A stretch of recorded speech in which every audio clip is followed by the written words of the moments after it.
Hi, we're here with Cooking with the Blues, Daddy Jack. We're on the patreon.com / Cooking with the Blues. What we're gonna make tonight is a chicken fried ribeye with a tomatillo sauce. It's called Tampiqueño sauce. It means in the style of Tampico, which is on the Atlantic side of Mexico. Anyway, it's they cook with a lot of acid, real bright green flavors. It's a tomatillo based sauce. So we're using these tomatillos here. Tomatillo means little tomato, but they're not in the tomato family. They're nightshades. So white onions, white potatoes, bell peppers, anything with capsaicin in it. That's what they're made from. And we're gonna have some lime juice. We're gonna have some hatch chili peppers, hatched in Mexico, some garlic and white onion, and we got our skillet hot here. Put some oil in it. There's a restaurant here in Dallas, Texas, called Matt's, Rancho Martinez. The first time I ever had this chicken fried steak was there. He serves a chicken fried steak, Matt Martinez, and he makes this out of hamburger meat, which is excellent. But I'm going to use ribeye. It'd be just that much better. And what you do is after you fry your chicken fry, you put sour cream on top of it. And then you ladle over your Tampiqueño sauce, and you put cheese on top of that, and then finish it in butter. And that's what we're going to do here. So to get the fat in this dish, I'm going to use chicken thighs. That's going to be the base of the sauce. So I've got a couple of legs here. Actually, I'm not going to use. I just changed my mind. I'm going to use drumsticks this time. It's still dark meat. It's still going to have a lot of flavor, a lot of rendered fat.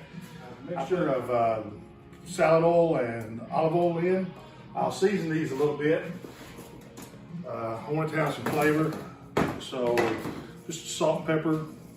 This pepper is smoked in pecan. I smoke it, salt is smoked, and I'm going to use a little bit of Daddy Jack's blanket seasoning.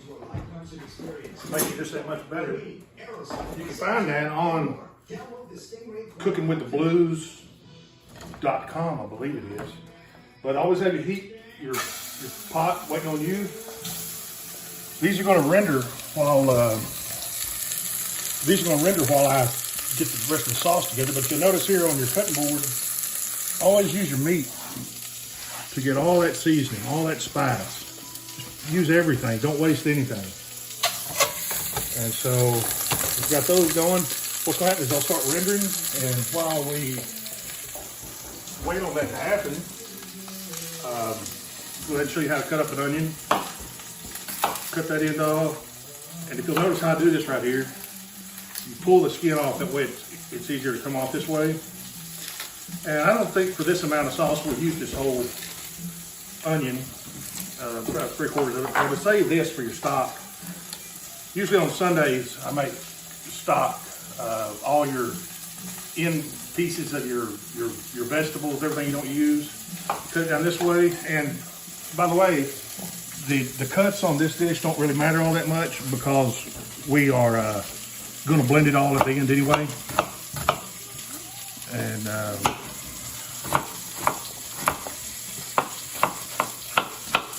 we'll use about that much of it. Did a little quick cleanup right there. So what you want to do with tomatillo is they'll come with this husk on the outside. In fact, they're called husk tomatoes. Some people call them that. They're also called Hodge tomatoes. I don't think I'll use all of these here. Sometimes they have a sticky residue on them, but they're just fine. They have a real acidic, slightly tangy element to them. And so, get these chopped up. I'll use that many for this. Kind of the idea is like I say, it didn't really matter what the shape is, just as long as they're pretty much all roughly the same size, that they'll cook at the same time. And then these hatch peppers. Don't take your seeds and stems out. I know people tell you to do that to control the heat. these aren't hot anyways. I mean, sometimes, like with a poblano pepper, some poblano peppers I've seen is hotter than a jalapeno, and sometimes they taste like a bell pepper. But with Hatch, you're pretty much always around the same. It's very similar to a California Anaheim pepper. And, you know, those seeds in there, you can take those and just, in your garden, just put that in your garden just like that. Those will grow right back. A little bit of garlic here. Get the paper off of it.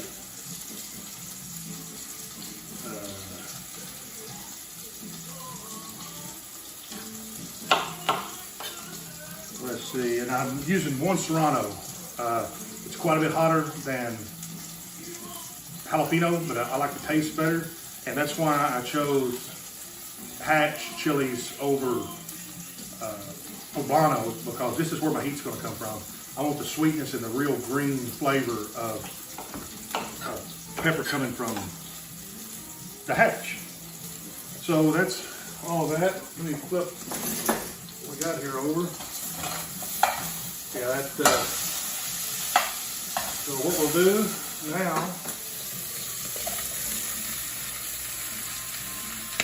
And this is going to make quite a bit more sauce than what we're going to use here tonight.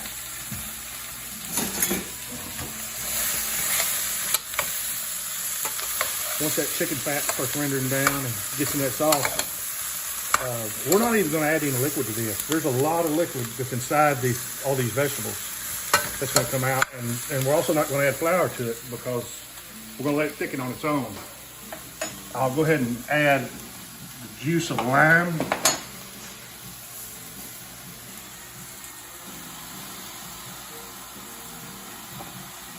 And we may need more lime.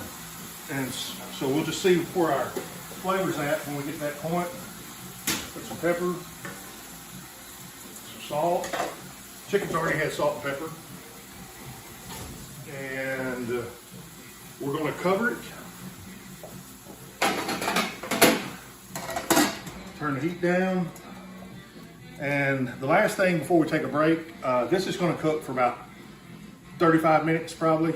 It'll render all down and turn into just, it'll render all its juices out, so that'll make our sauce. Our sauce is cooked. And so what we'll do now, you can see I didn't add any liquid to this sauce at all. That came just out of the vegetables. So what we'll do, we want everything in this except for the chicken. And so we'll pull this out. I'm tempted to just leave it like that. I like texture in it, but I'll blend it smooth. See here.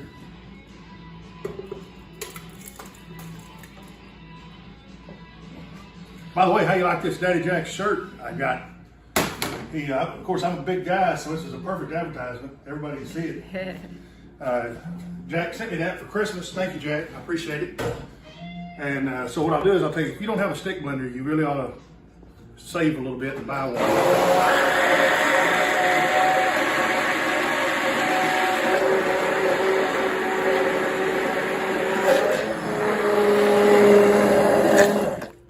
Now you could stop right here and you could cool this and serve it as a salsa verde if you want to. It'd be as good as anything you can get in a store or a restaurant, or probably better. Let me taste it for need some salt. The citrus is right.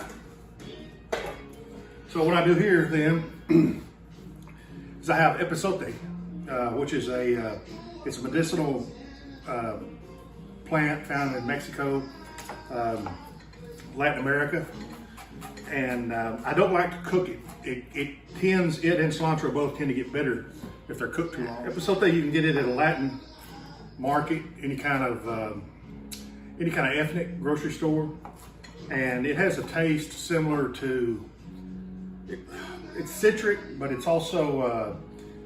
Some people describe it as fennel anisey. Some people talk about it tasting similar to an orange, but it's especially this time of year.